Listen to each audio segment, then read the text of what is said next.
Fresh off of her appearance in Shang-Chi, Michelle Yeoh is back again, this time in black comedy Everything Everywhere All at Once. In it, she stars as Evelyn Wang, an ordinary woman who discovers she has the ability to exist in multiple universes and control objects across all of them, but she must prevent someone from destroying them all. I'm Ronald Young Jr., and I'm leaving the theater.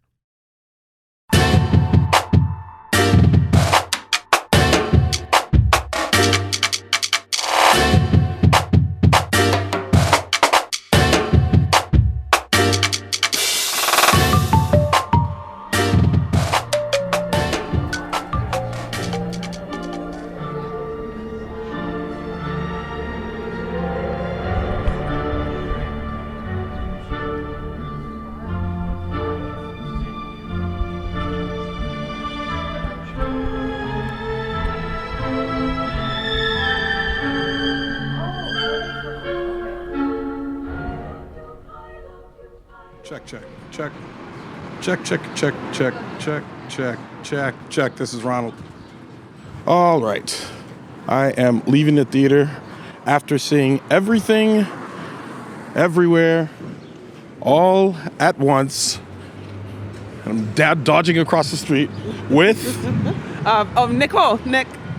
Just Nick. Yeah, Nick. That's Nick Hill. That's the voice of Nichole Hill. She goes by, she's a monosyllable, what do they call it? I'm working with a client, Jocelyn. She was like, do you go by Nick? I met somebody named Ronald. Yeah. She was like, it was so weird. He was like, I know Nick. And she was like, okay, I know Nick too. Yeah, she was like, maybe that's some sort of new person that's mixing. Or I was like, no, how dare you? That's right. She was like, we did hire a new guy. It's like, no, it's me.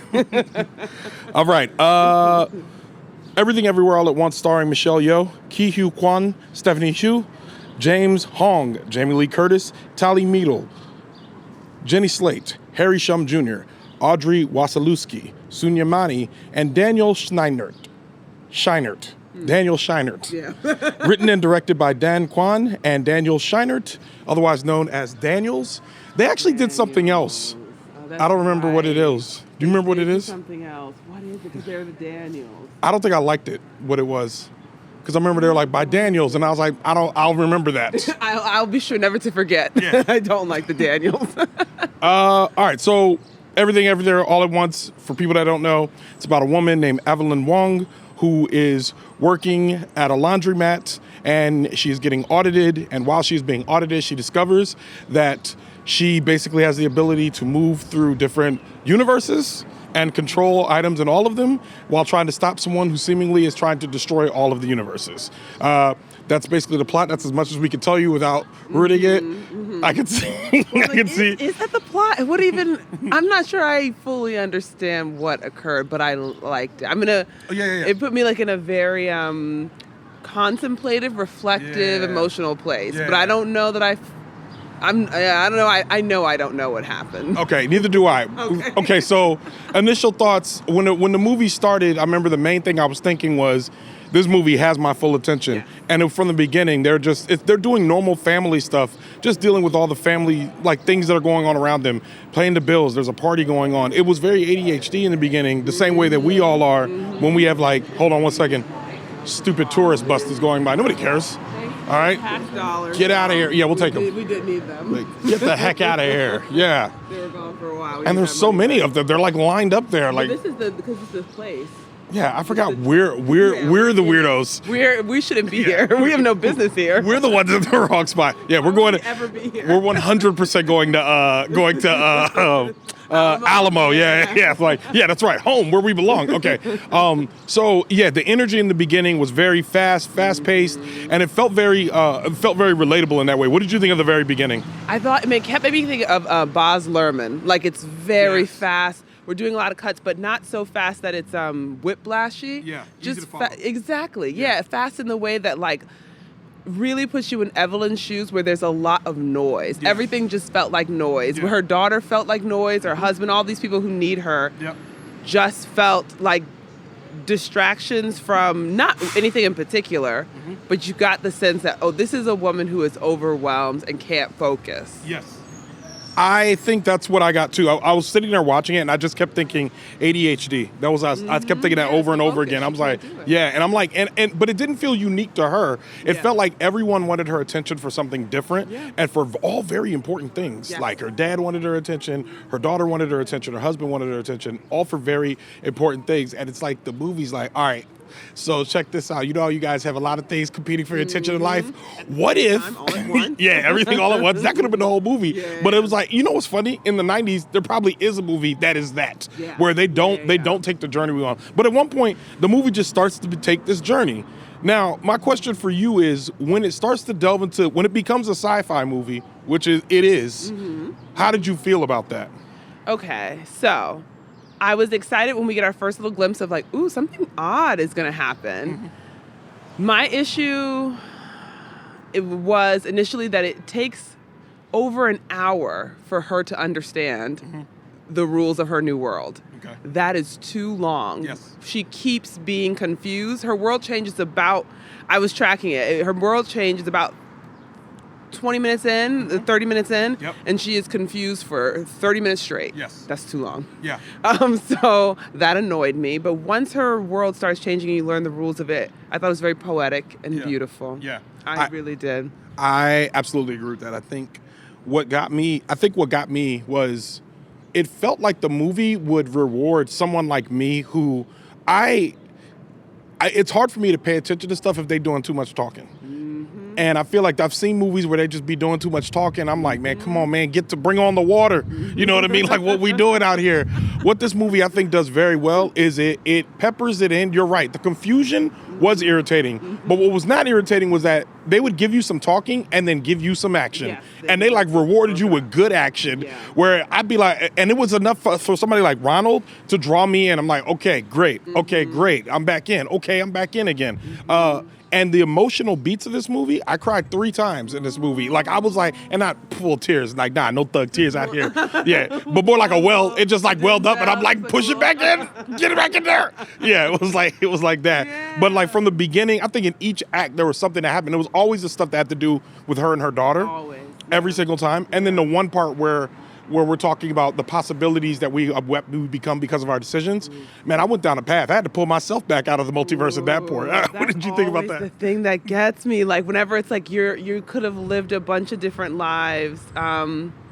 I think that right now a lot of people are doing stories around, like a lot of millennials, us, we're elder millennials. I don't know if you knew that. I don't.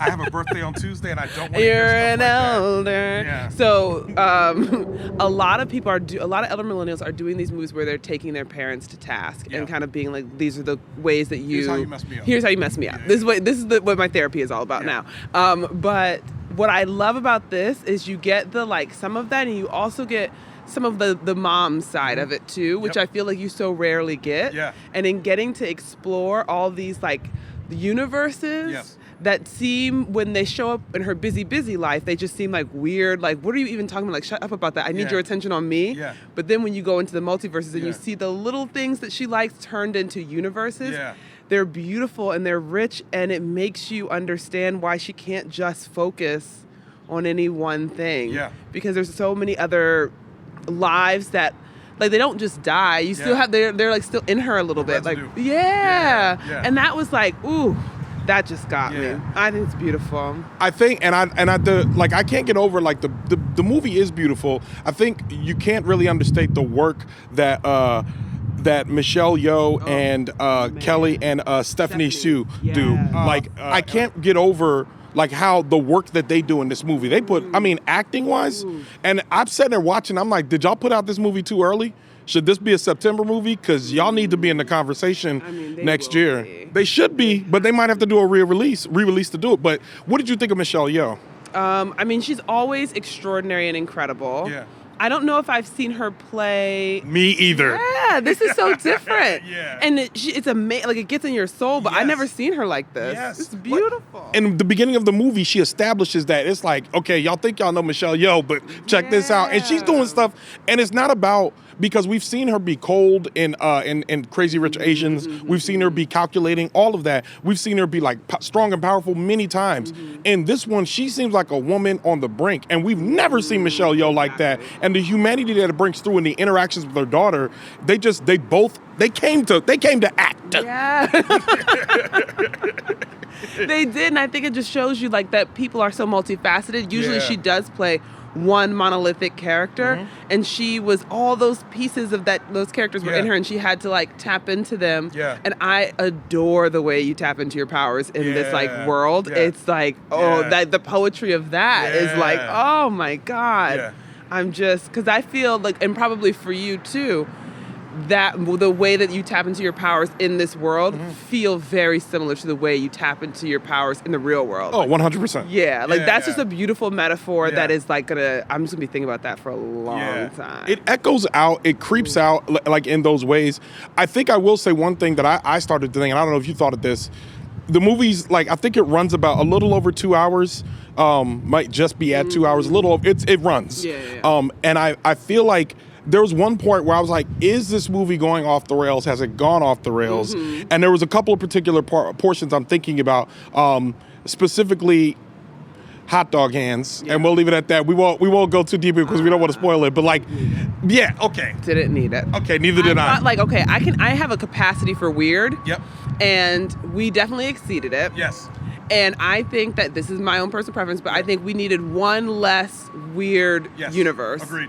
There two was nothing. of them. I know exactly what the other one is. Yeah. Okay, but that one was good because it needed to get across a lot of exposition that if they had said in any other way, it would have been it's like undeliverable because it's too cheesy. Okay. So I think that's why in the one world where the talking occurred in it. The talking. And they were like talking to each other, but not talking to each other.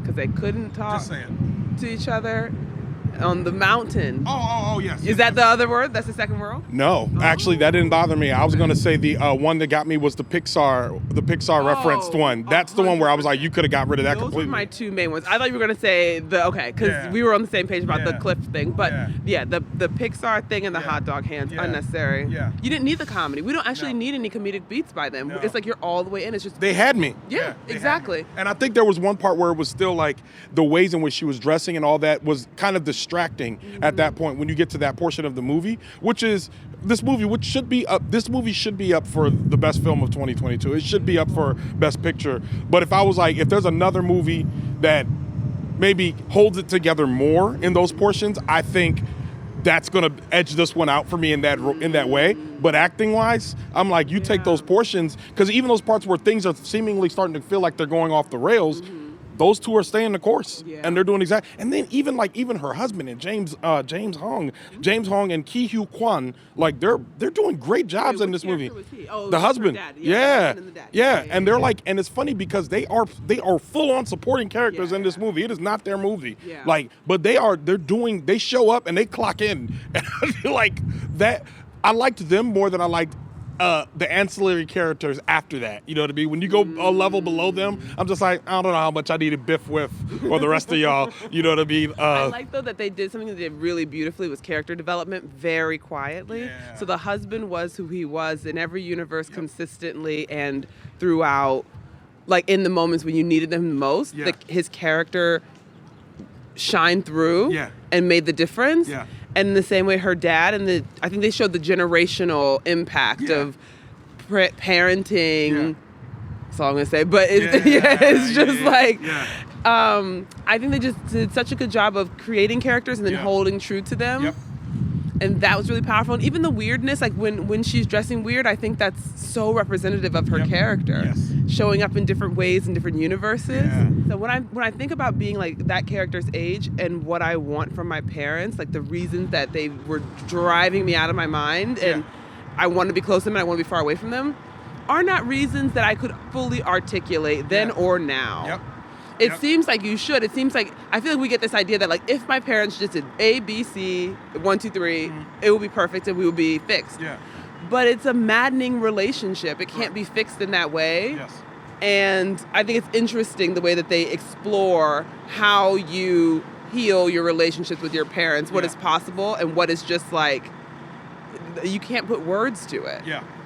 I agree. I think at the heart of the story is a bit of a romance story. They actually do two things. They do a bit of a romance story, which which was unique and fresh and felt to me. And then they did a family story, which I also think was unique and fresh. And they actually did 2 generations of a family story, if you think about it. And they touched on both of them, which I appreciated. So it being a family movie, it being a love story, all of that, and then giving me the multiverse in a way that, I love the multiverse. I like the idea. My favorite movie is Arrival. This probably is, if not for those parts where I felt like it was going off the rails, I was sitting there like about halfway through. I was like, man, is this my favorite movie?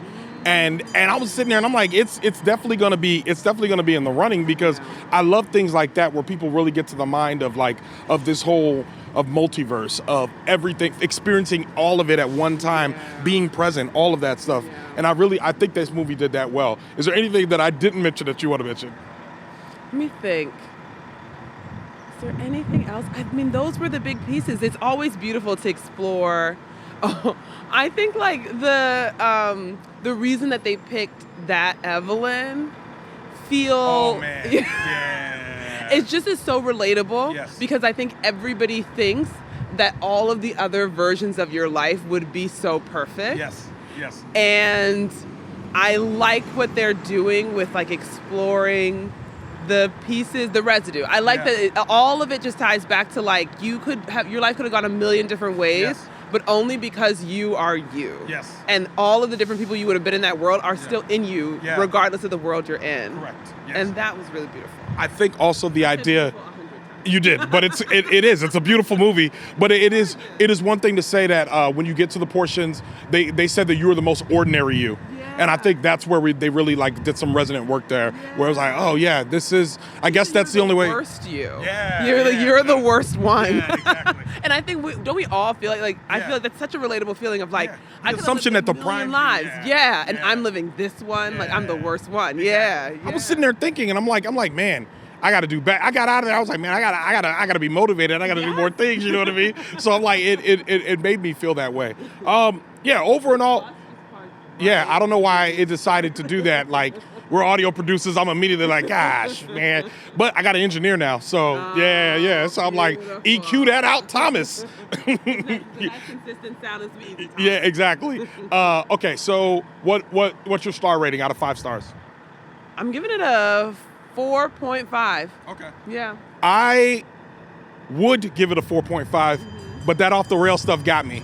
I'm like, that I was like, you guys are like losing me a bit, and then they brought me back. But I was like, there's a couple parts with like, and like you said, they needed too much comedy in a part where I don't think they needed the comedy anymore. It felt that way. It wasn't funny, yeah. And so that's what they did. I'm 4.5 because it needed to have been 90 minutes. It was too long. Yeah, it was. She needed to figure it out much faster. Well, see, and that's the thing. I think I would argue that if they removed those comedy beats.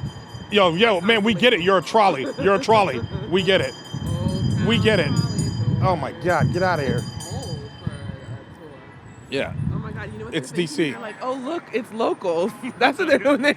This is what people do in DC. Yeah, we just stand around interviewing each other. No, so I think if you remove those extra universes that we just talked about, and you take a little few of those comedy beats where it starts to go off the rails, if you take all of that out, just a little bit, I think it's shorter. Yes. And maybe you're not that irritated by that first 30 minutes. It's too long at the end. We slow it down way too much at the end. It's beautiful, but it's too slow. Yeah. And if she had figured it out faster, we could have tightened. You would have been fine with that at the end. I would have been fine, but it's just like I kept checking my watch, but okay, she still hasn't figured it out. It's 30 minutes. She still hasn't figured it out. It's an hour. Yeah. And then she finally, an hour and 17 minutes in, she's like, all right, I think I got it. Yeah. What? Yeah. I love that reaction. Half our movie, baby. Yeah. Like, let's speed it up. Okay. All right. Well, we give it, you 4.5, I'm 4. Let's give it a 4.25. I'm happy with that. Anything you want to plug? No, your show, all your things. I'm not doing anything right now. Well, I am, but it's not out. Okay, yeah, all right. Well, y'all follow Nick Hill. I'll put her IG in Twitter. I think it's at Nichole with an N, but it'll be on the show notes, so you can check that out right now. And with that, Leaving the Theater is a production of Oh It's Big Ron Studios. Theme music by the mysterious Breakmaster Cylinder. To find out more about this show and other Oh It's Big Ron Studios shows, follow me on Twitter and Instagram at Oh It's Big Ron. That's at ohitsBigRon. This episode was mixed and produced by Thomas Tyra of Bias Studios. Thank you, Thomas. If you like this show, I host another show on the Pushkin Industries Podcast Network called Solvable. Check that out wherever you listen. Nope. Don't look at it. Forgot. Also, that If you like this show, what? Yeah, I saw that. We'll get to that in a minute. These are gonna be some long credits. If you like this show, I host another show from HBO called HBO Docs Club. It's a co-production with Pineapple Street Studios. Check that out wherever you listen. Leaving the Theater will be back soon. Thanks for listening.